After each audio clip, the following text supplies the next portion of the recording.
शामू, जी madam. ये parcel लो, justice राय के लिए आया है। वो ऊपर प्राइवेट लॉज में बैठे हैं, उनको दे दो। बाप रे, जस्टिस राय, उनके पास कौन जाएगा? क्यों, क्या हुआ? अभी 10 बातें सुना देंगे। Check and met. राय, शतरंज खेलना भूल गए? ऐसी कोई बात नहीं है, मैं बस आज तगड़ा खेलने के मूड में नहीं हूं। और सुनो, तुम भी आज मुझे हराने की कोशिश नहीं करोगे, समझे? क्यों भाई, तुम्हारा जन्मदिन है इसलिए? बिल्कुल, बहुत अच्छा गेम खेला तुमने। एक और खेले? ठीक है।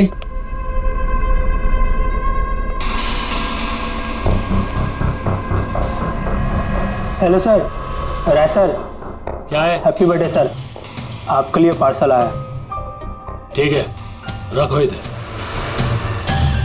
रखो इधर आओ। अब क्या हुआ सर? ये लो। Thank you sir, thank you very much sir. Happy birthday sir. कुछ चाहिए तो बोलिएगा सर। ठीक है। उसने सोचा भी नहीं होगा डांट की जगह टिप मिलेगी। ये सब लोग ना मुझे घूसट और खड़ूस समझते हैं, लेकिन मुझे इससे कोई दिक्कत नहीं है। इनफैक्ट मुझे मजा आता है। अरे ये सब छोड़ो, पैकेट खोलो ना, क्या है?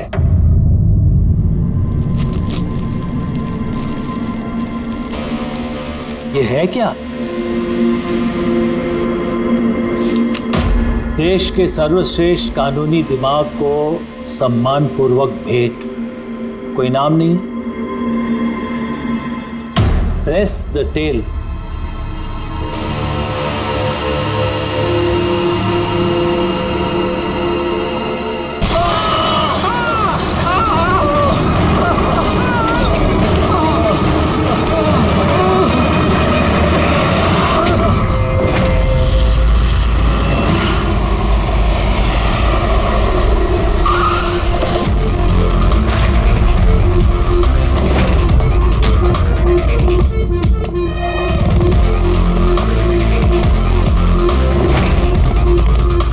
आपने कहा था बॉम्ब ब्लास्ट हुआ?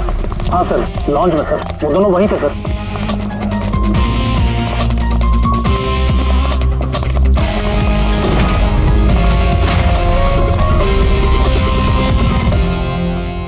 ये देखिए सर। यहाँ तो कांच ही कांच है। पूरा फेस पे कांच के टुकड़े हैं। जख्म बहुत गहरा नहीं दिख रहा है। खून भी ज्यादा निकला नहीं है, तो फिर उसकी मौत कैसे होगी?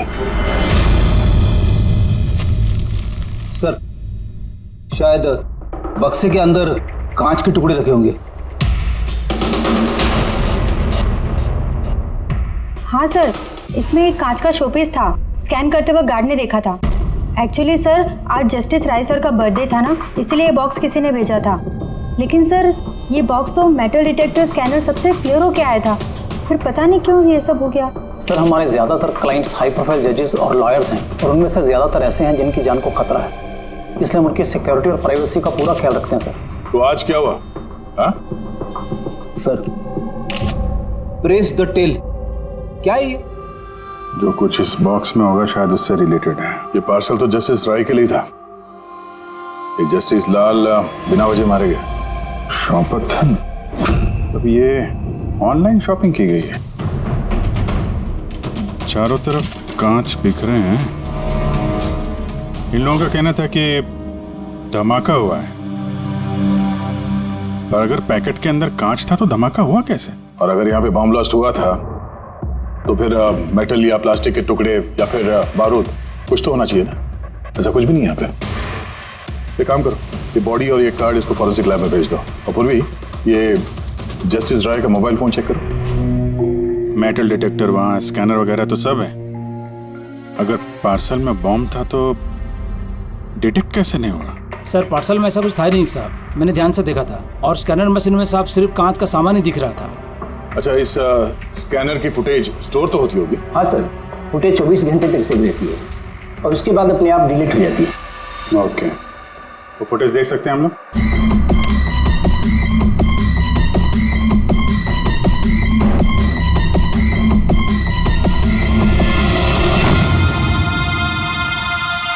ये क्या? कोई शोपीस तो लग रहा है। देखिए सर, कहीं कोई मेटल है ही नहीं और इतना पारदर्शी कांच ही हो सकता है। जब वो डिलीवरी बॉय आया था तब की फुटेज है? हाँ सर, और कल बारिश की वजह से सीसीटीवी कैमरा खराब हो गया था। आप कह रहे थे सिक्योरिटी का बड़ा इंतजाम है, ये आपका इंतजाम है? Sorry sir.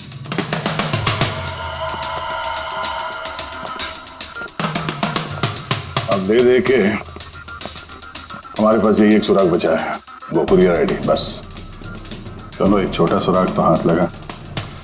बाकी फॉरेंसिक लैब में साड़ों के साथ भी कुछ ना कुछ जरूर ढूंढ निकालेंगे।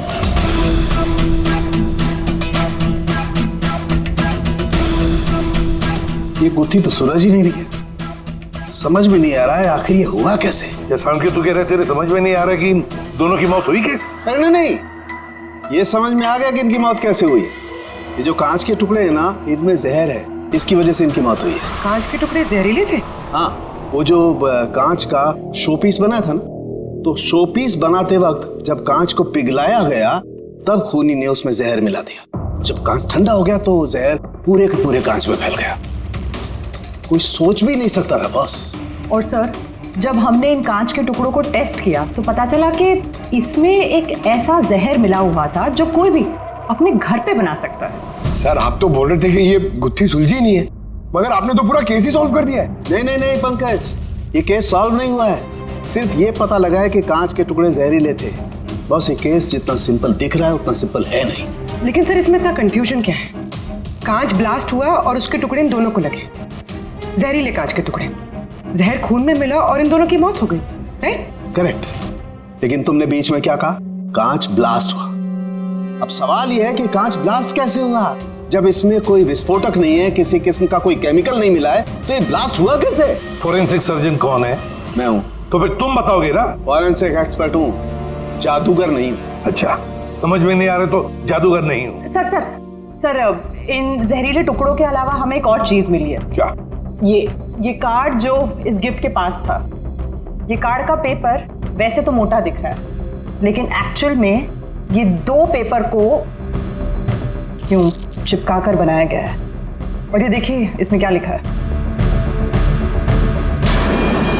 सजाए मौत। मतलब खूनी ने सिर्फ कत्ल ही नहीं की, कत्ल के साथ साथ एक मैसेज भी भेजा, सजाए मौत।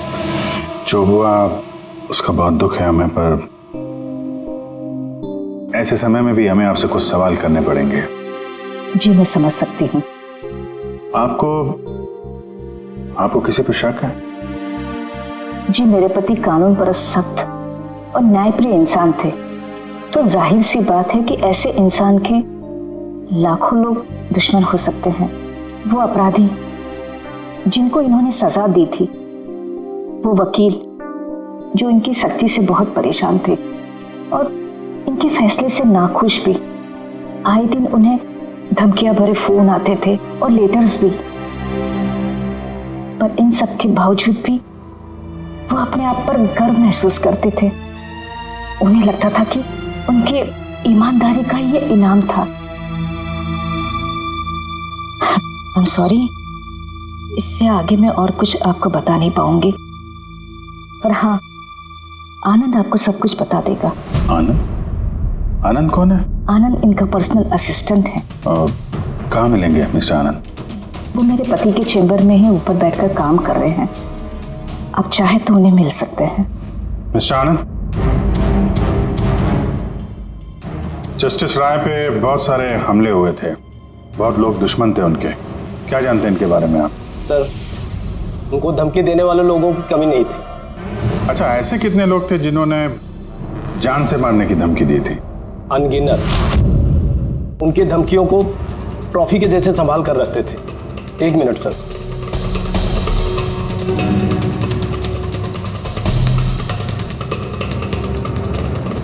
ये रही उनकी ट्रॉफीज। ये सचमुच ज्यादा है। लोग उन्हें बहुत सख्त समझते थे, लेकिन सच पूछो तो सर बड़े ईमानदार और न्यायप्रिय थे। यहाँ तक वकील भी उनसे डरते थे और अपराधी उनके नाम से कांपते थे। धमकी भरे खत तो ठीक है, लेकिन ये पत्थर और स्याही क्यों? कई साल पहले किसी ने खिड़की से पत्थर फेंका था, तो सर ने पत्थर भी रख लिया था। और ये स्याही की बॉटल? अरे सर, ये तो कुछ ही महीने पहले की बात है।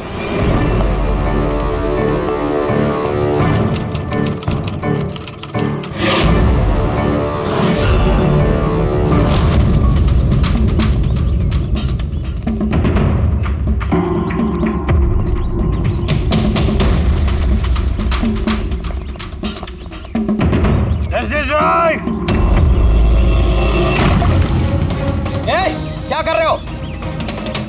तुम्हारी इसी स्याही ने मेरी जिंदगी बर्बाद की थी, याद है ना? अभी चाहकर भी भूल नहीं पाओगे मुझे, नहीं भूल पाओगे तुम।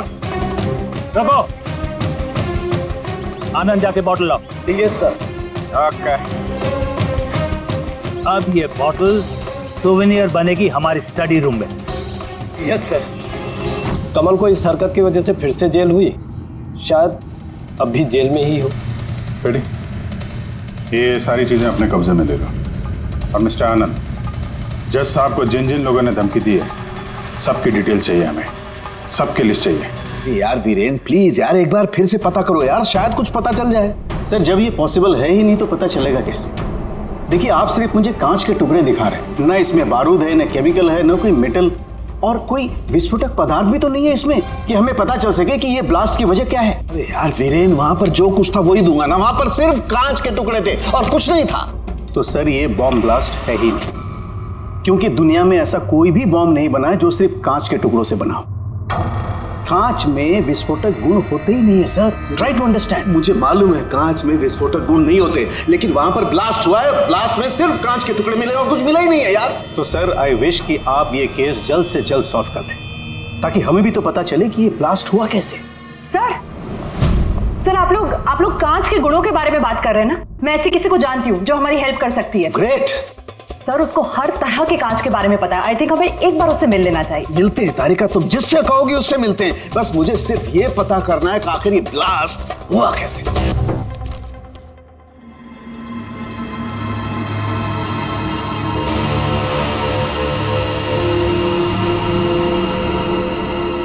हाँ भाई, कहाँ तक पहुँचा? सर बस 2 मिनट हो जाएगा, 2 मिनट। ओके, देखें पूर्वी को क्या मिला। फोन से कुछ पता चला राय साहब के? हाँ सर, कुछ अजीब से मैसेजेस मिले हैं जस्टिस राय और जस्टिस लाल के बीच। अजीब मैसेज? कैसे हैं? ये देखिए सर, ये मैसेजेस हैं या शायद कोई कोड्स हैं जो नंबर्स और लेटर्स को मिला के बनाए गए हैं। ये देखिए सर, ये मैसेजेस जस्टिस राय ने जस्टिस लाल को 2 बार भेजे, एक बार 3 महीने पहले और दूसरी बार सिर्फ 1 महीने पहले। अब या तो ये इन दोनों दोस्तों के बीच का कोई सीक्रेट कोड है, या तो फिर कोई ऐसी खास बात है जो जस्टिस राय जस्टिस लाल को बताना चाहते हैं। एक काम करो, ट्राई करो डिकोड करने के लिए, देखो कुछ पता चलता है क्या। हाँ, ये लिस्ट पूरी हुई? हाँ सर, जस्टिस राय के पीए आनंद ने जो हमें धमकियों के बारे में बताया था सर, उस हिसाब से हमने ये 3 सस्पेक्ट की लिस्ट बनाई है। 3 भागों में क्यों, क्या है? अब यहाँ पे जितने लोग हैं इनमें से सभी लोगों ने कभी ना कभी जस्टिस राय को धमकी दी है, और इनमें से ज्यादातर लोग जेल में भी है। लेकिन ये वनेश, ये एक मर्डर के केस में अंदर गया है और बाद में इसकी दिमागी हालत ठीक नहीं है, इसलिए इसे रिहा कर दिया गया। और ये कमल जी, इन्होंने जस्टिस राय पे स्याही फेंकी और इस जुर्म में इन्हें अंदर कर दिया गया।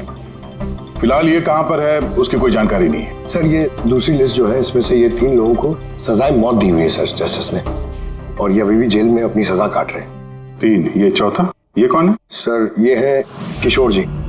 इनके बेटे को जस्टिस ने 3 साल की सजा दी थी सर, और न्यूज़ में एक आर्टिकल आई थी कि ये सजा ज़्यादा देने की जरूरत नहीं थी, और इस वजह से वो शायद डिप्रेशन में होगा और उसने अपनी आत्महत्या कर ली सर। तो इस किशोर के पास अच्छी खासी वजह है बदला लेने की।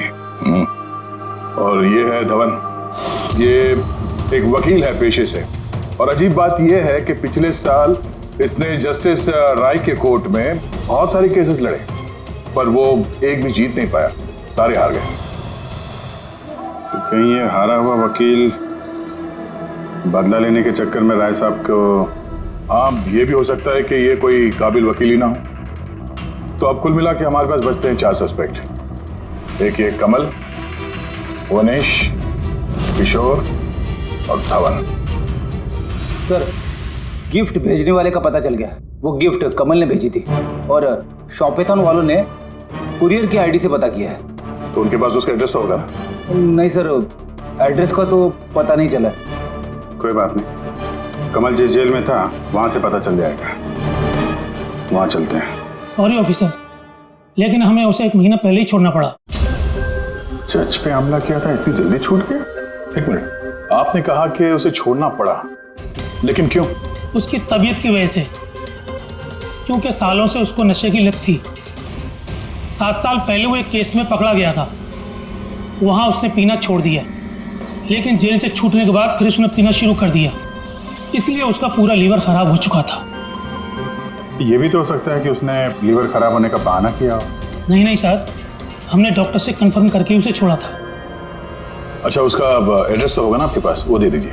एड्रेस तो है, लेकिन मुझे लगता है वो वहाँ नहीं मिलेगा, वो हॉस्पिटल में ही मिलेगा, क्योंकि उसे जल्द से जल्द लीवर ट्रांसप्लांट करने की जरूरत थी। लेकिन जहाँ तक मुझे पता है कि शराब के आदी लोगों को लीवर ट्रांसप्लांट की इजाज़त नहीं मिलती है। मिलती है, अगर शराबी कम से कम 6 महीने तक शराब ना पिए तो, और यहाँ जेल में तो मिलने से रही, इस बिना पे हमने उसको permission they the. Okay sir, thank you. अगर ऐसा है तो अपनी जान बचाने के लिए उसने कहीं ना कहीं किसी हॉस्पिटल में रजिस्ट्रेशन तो करवाया ही होगा। एग्जैक्टली। और ये कोई छोटा मोटा इलाज तो है नहीं जो कहीं भी हो जाए। शहर में गिने चुने हॉस्पिटल है जहाँ पे ट्रांसप्लांट हो सकता है। वहीं ढूंढते हैं इस कमल को। अरे तारिका, ये तुम कहाँ ले आए भाई मुझे? मैंने तो सोचा तुम किसी ग्लास फैक्ट्री में लेके जाओगी। बट एनीवे, ये जो कुछ भी है ना, है बड़ा खूबसूरत। शुक्रिया। आप sir, she is my friend Vivian. ये ब्यूटीफुल आर्ट गैलरी इसी की है। ये ऐसे खूबसूरत आर्ट पीसेस बनाती रहती हैं, और कांच के भी। And Vivian, he is doctor Salunkhe. Hello. अच्छा यार, वी नीड योर हेल्प। हमें कांच और कांच की चीजों के बारे में इंफॉर्मेशन चाहिए, एक मर्डर मिस्ट्री सॉल्व करने के लिए। श्योर। अच्छा विवियन, ये सारी चीजें आप ही ने बनाई हैं? जी। ऑब्वियसली आप ही ने बनाई होंगी, लेकिन कैसे? बहुत आसान है। वैसे तो ज़्यादातर चीज़ें कांच को पिघलाकर बनी है। प्रोपेन टॉर्च से कांच पिघलाया जाता है और उसी पिघलाए हुए कांच को मनचाहा आकार दे दिया जाता है। अच्छा हाँ, ये एक एक्सरे इमेज है कांच के शोपीस का, लेकिन सरप्राइजिंग बात ये है कि ये पूरा ब्लास्ट हो गया। Do you think it's possible?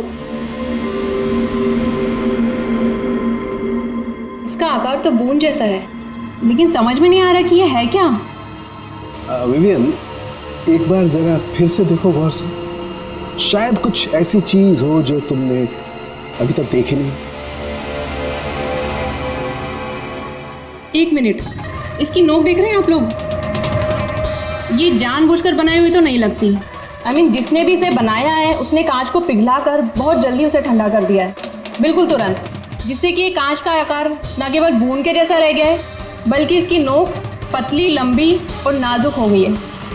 Thank you so much for your help.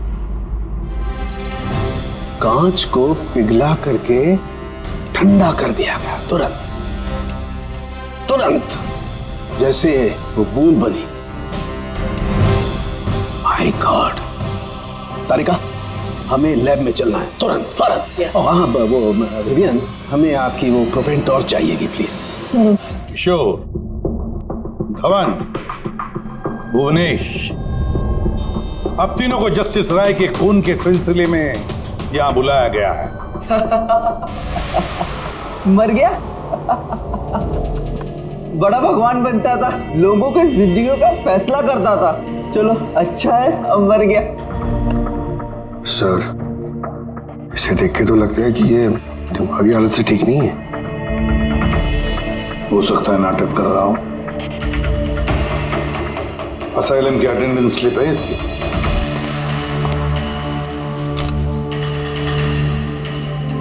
Sir, इसमें तो लिखा है कि 1 महीने से बाहर ही नहीं गया असाइलम से। ये रिपोर्ट खुद डॉक्टर ने बनाई, ये देखिए। ठीक है, ले जाओ इसे।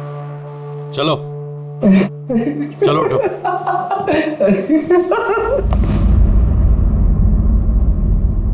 खुश तो आप भी होंगे ना जस्टिस राय की मौत से? देखिए, मैं मानता हूं कि मेरे बेटे ने गलती की थी, गलत संगत में पड़ गया था वो, लेकिन न तो उसका गुनाह इतना बड़ा था और न ही उसकी उम्र कि उसे माफ न किया जा सके।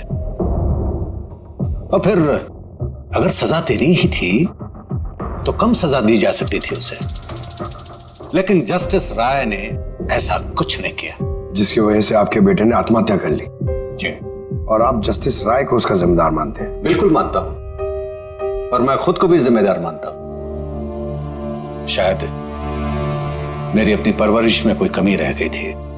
और धवन जी, आपने पिछले साल में जस्टिस राय के कोर्ट में 17 केसेस लड़े हैं और आप 17 के 17 केसेस हार गए। आपको भी गुस्सा आया होगा, इसलिए आपने तो इस वजह से मैंने उनका खून कर दिया, ऐसा सोच रहे हैं आप? इससे बचकानी सोच कोई हो ही नहीं सकती। इस वजह से कोई किसी का खून करता है क्या? इस जजमेंट की वजह से आपके क्लाइंट्स आपको छोड़कर चले गए, वकील के तौर पर आपकी बदनामी हुई। जस्टिस राय ने ना सिर्फ आपके खिलाफ जजमेंट दी, बल्कि आपके प्रैक्टिस के खिलाफ, आपकी वकालत के खिलाफ जजमेंट दी। सर, मैं मानता हूं आपने जो कुछ भी कहा सच है, लेकिन इससे यह कतई साबित नहीं होता कि मैंने उनका खून कर दिया है। धवन जी, साबित नहीं हुआ तो क्या हुआ? हो तो सकता है ना। देखिए सर, मेरी इतने सालों की प्रैक्टिस है, इस पेशे में कोई नया नहीं हूं मैं। सर, मैंने इतने सालों तक मेहनत करके बहुत नाम कमाया है, लोग जानते हैं मुझे। और सर, जिस वक्त जस्टिस राय का खून हुआ, उस वक्त मैं कहां था, क्या कर रहा था, किसके साथ था, इन सब बातों का ब्यौरा दे सकता हूं मैं, वो भी गवाहों और सबूतों के साथ। एक बात मत भूलिए धवन जी, खून एक पार्सल की वजह से हुआ है, और जिस वक्त खून हुआ उस वक्त खूनी वहां पर मौजूद नहीं था, समझे आप? इसलिए आपके गवाह और आपके सारे सबूत हमारे लिए कोई मायने नहीं रखते। आप सिर्फ भूलिएगा मत कि जब तक ये केस सॉल्व नहीं होता, आप हमारे शक के दायरे में हैं।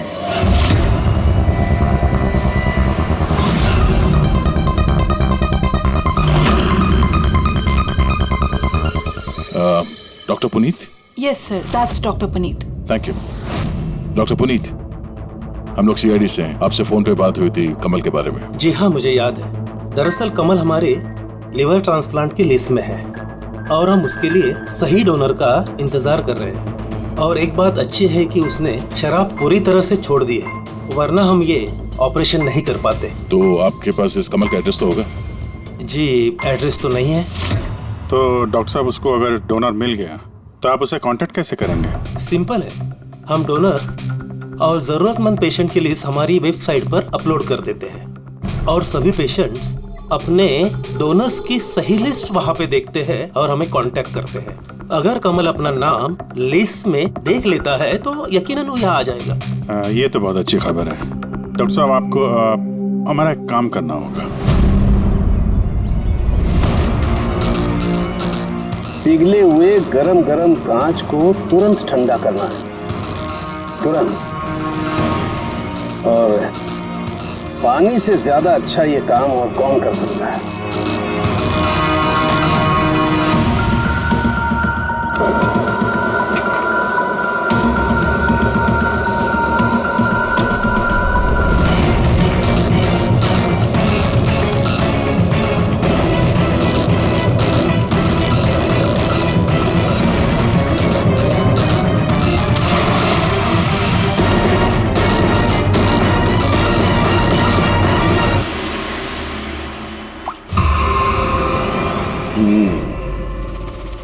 तो ऐसे बनी ये कांच की बूंद।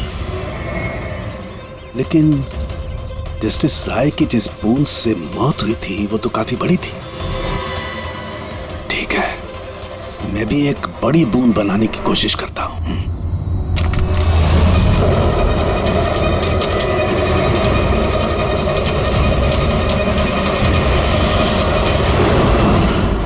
ये कोड्स आखिर है क्या? कुछ पता ही नहीं चला। My God!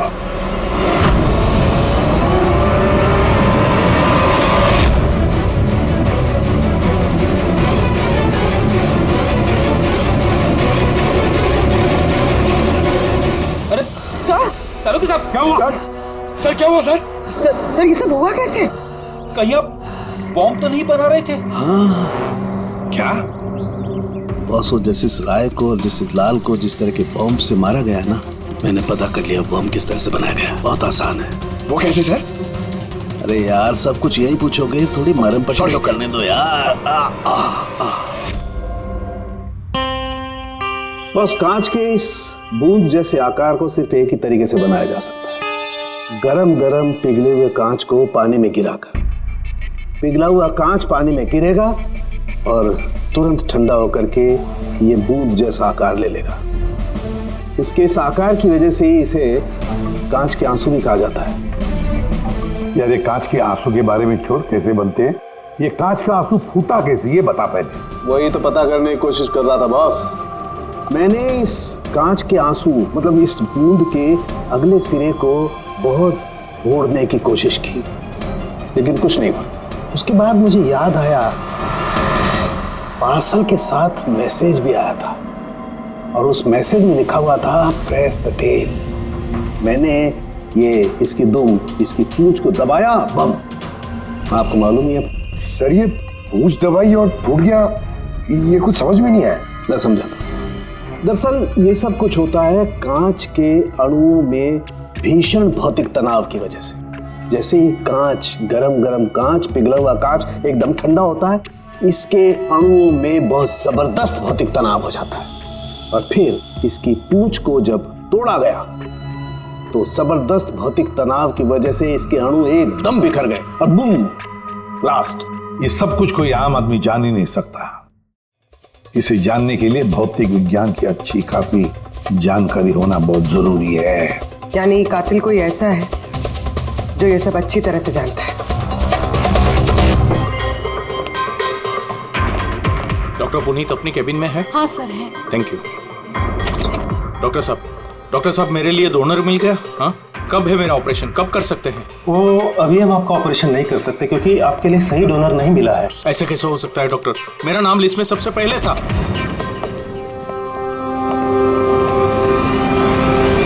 देखिए, मेरी सजा काट चुका हूँ पूरी तरह से, फिर आप लोग मुझे कहाँ लेके जा रहे हैं? मैंने ऐसी कोई गलती भी नहीं की है। जस्टिस राय का खून हो गया है। क्यों किया खून? जस्टिस राय का खून? लेकिन मैंने कुछ नहीं किया। आपने शॉपटाउन वेबसाइट से जस्टिस राय के लिए उनके जन्मदिन पे तोहफा भेजा था ना? नहीं तो मैंने कोई तोहफा नहीं भेजा था। तुमने कुछ नहीं किया तो फिर तुम अंडरग्राउंड क्यों थे? देखिए, मैं अंडरग्राउंड नहीं हुआ था। सचमुच मेरी तबीयत खराब रहती है, इसलिए शहर से बाहर हेल्थ स्पा ज्वाइन कर लिया है मैंने। जेल से छूटने के बाद मैं वही रहता हूँ। और वो पार्सल, कांच का अजीब सा शोपीस जो आपने जस्टिस राय को भेजा था शॉपटाउन वेबसाइट से, जिसपे आपका कॉन्टैक्ट डिटेल्स भी था? हाँ, मैंने शॉपाथॉन वेबसाइट से शॉपिंग जरूर की है और पार्सल भी भेजा है, लेकिन जस्टिस राय को नहीं भेजा। मैंने मेरी बेटी को भेजा है क्योंकि उसका जन्मदिन था। मेरी वाइफ मुझसे नाराज है, इसलिए मेरी बेटी को मुझसे नहीं मिलने दे रही है, तो मैंने वो शॉपाथॉन वेबसाइट से गिफ्ट खरीदा और मेरी बेटी को पार्सल कर दिया। कोई सबूत है इसका तुम्हारे पास? हाँ है ना सर, मैं आपको शॉपाथॉन वेबसाइट का मेरा अकाउंट दिखाता हूँ। उस पर आप लोगों को पता चल जाएगा कि मैंने कब और क्या खरीदा है। देखिए, ठीक है।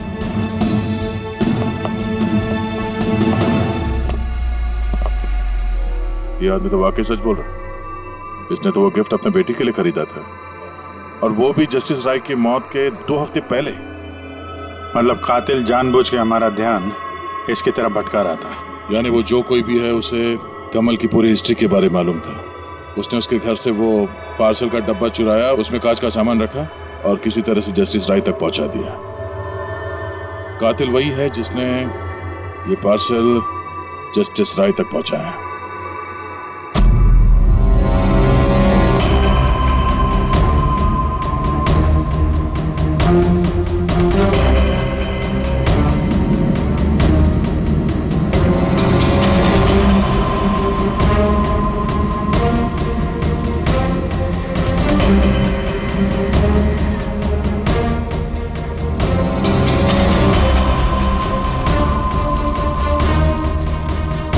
बॉस, हाँ, 1 मिनट जरा।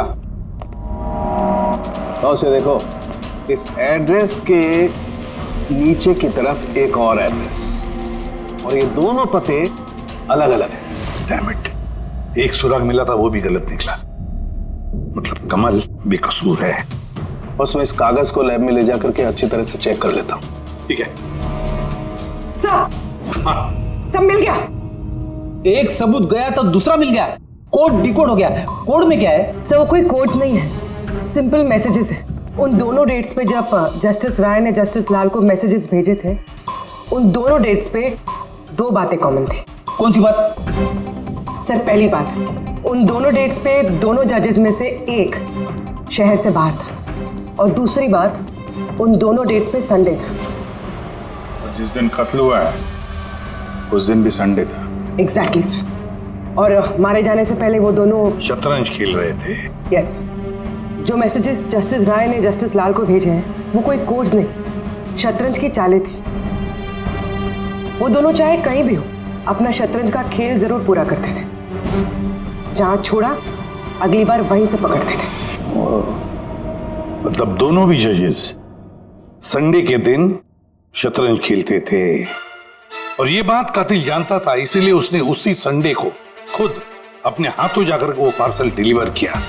वो जानता था कि जस्टिस राय वहां होंगे। सर वो ये भी जानता था कि जस्टिस लाल भी वहां पे होंगे। बिल्कुल सही कहा तुमने अभिजीत, बिल्कुल सही कहा। हम तो ये सोचकर चल रहे थे कि कातिल ने जस्टिस राय पर हमला किया, पर उस एक्सप्लोजन में जस्टिस लाल की जान बेवजह चली गई। हालांकि असली बात तो ये है, कातिल चाहता था कि जस्टिस राय के साथ साथ जस्टिस लाल को भी खत्म कर डाले। किशोर, जतिन, भुवनेश, इन तीनों की कुंडली निकालो, देखे तो सही कि इनमें से किसी के पास कोई वजह थी इन दोनों जजेस को मारने की।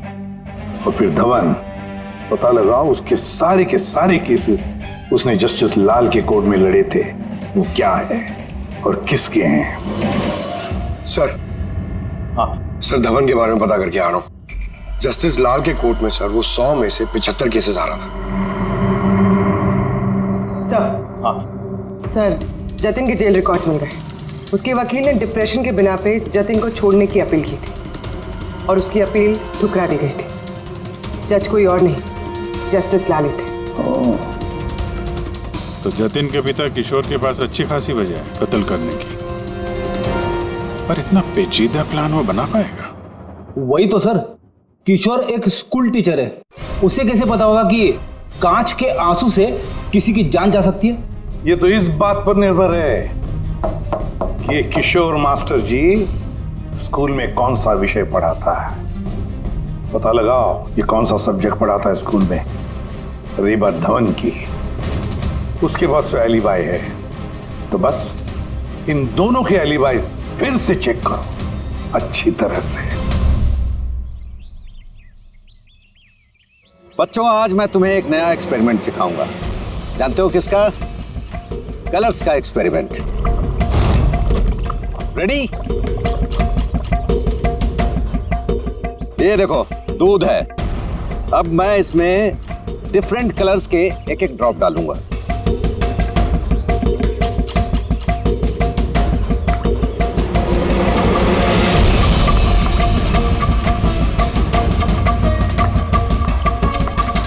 Now come here. देखो बेटा, अब जब मैं ये बड इसके अंदर डालूंगा तो तुम्हें देखने को मिलेगा कि अणु किस तरीके से प्रक्रिया करता है। देखो,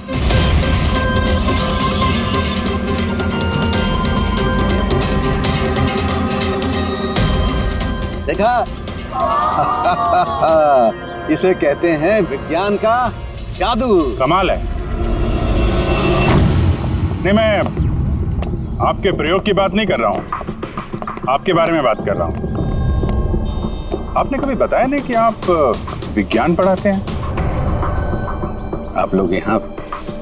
मैं तो बस वो प्राथमिक विज्ञान पढ़ाता हूँ। आपने बच्चों को वो कांच के आंसू वाला प्रयोग दिखाया नहीं? कैसे पूछ दबाते ही ब्लास्ट हो जाता है। हाँ? आप क्या बात कर रहे हैं? मुझे नहीं पता। आपको सब पता है। अब जरा इन बच्चों को जाने के लिए कहिए। बच्चों, आज के लिए छुट्टी, बाकी की पढ़ाई कर। जाओ तुम लोग। सर को पहचानते हैं आप?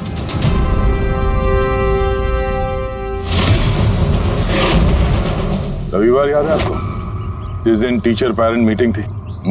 और उसी दिन जस्टिस लाल और जस्टिस राय का खून भी हुआ था। उस दिन आप आए नहीं थे, एब्सेंट थे। इस केस में जिन लोगों पे हमें शक था उनकी एलिबाइज, यानी कत्ल के वक्त वो कहाँ थे, किसके साथ थे, उसका पूरा ब्यौरा सबूत के साथ हमारे पास है, सिवाय आपके। रविवार को आप कहाँ थे?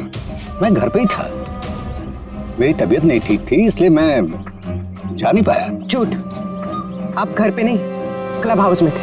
जस्टिस राय को वो पैकेज डिलीवर करने गए थे। अगर मैं मान लूं कि आप ठीक कह रही हैं, कोई सबूत है आप लोगों के पास? सबूत तो खैर अभी नहीं है। अच्छा, ये जो आप ये जो प्रयोगशाला यहाँ बनाया हुआ आपने, यहाँ पे जो बच्चों को दिखाते हैं, इसके अलावा कहीं प्रयोग करते हैं या यही जगह है? नहीं, बस यहाँ पे यही एक खुली बड़ी जगह है जहाँ मैं बच्चों को कुछ इंटरेस्टिंग प्रयोग बताता हूँ। अच्छा,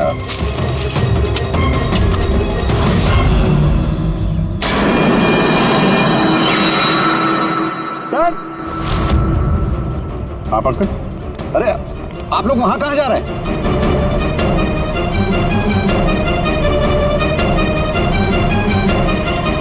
अरे ये क्या कर रहे हैं आप? प्रोफेसर साहब, आपको सबूत चाहिए था ना, वही ढूंढ रहे हैं। सर, पहचान रहे नहीं सर?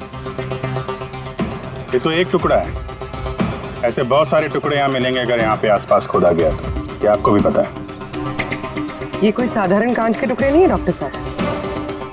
आपने जो एक्सपेरिमेंट्स किए थे और जो प्रयोग सफल नहीं हुए, आपने उन कांच के टुकड़ों को लाकर यहाँ पर दबा दिया, है ना?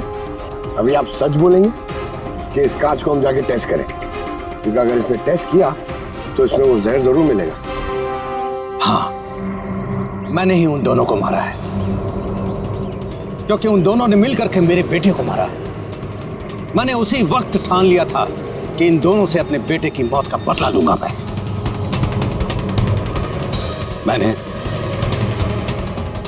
मैंने इन दोनों पे निगाह रखना शुरू किया।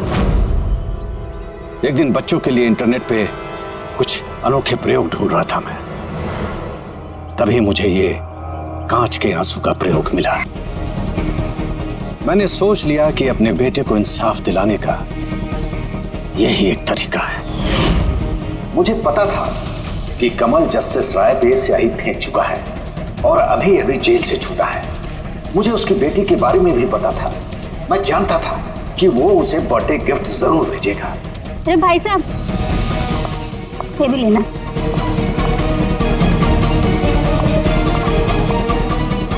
बस उसी गिफ्ट का डब्बा मैंने वहां से उठा लिया और अपने प्लान को अंजाम दिया। मैंने उसे बहुत सावधानी से पैक किया।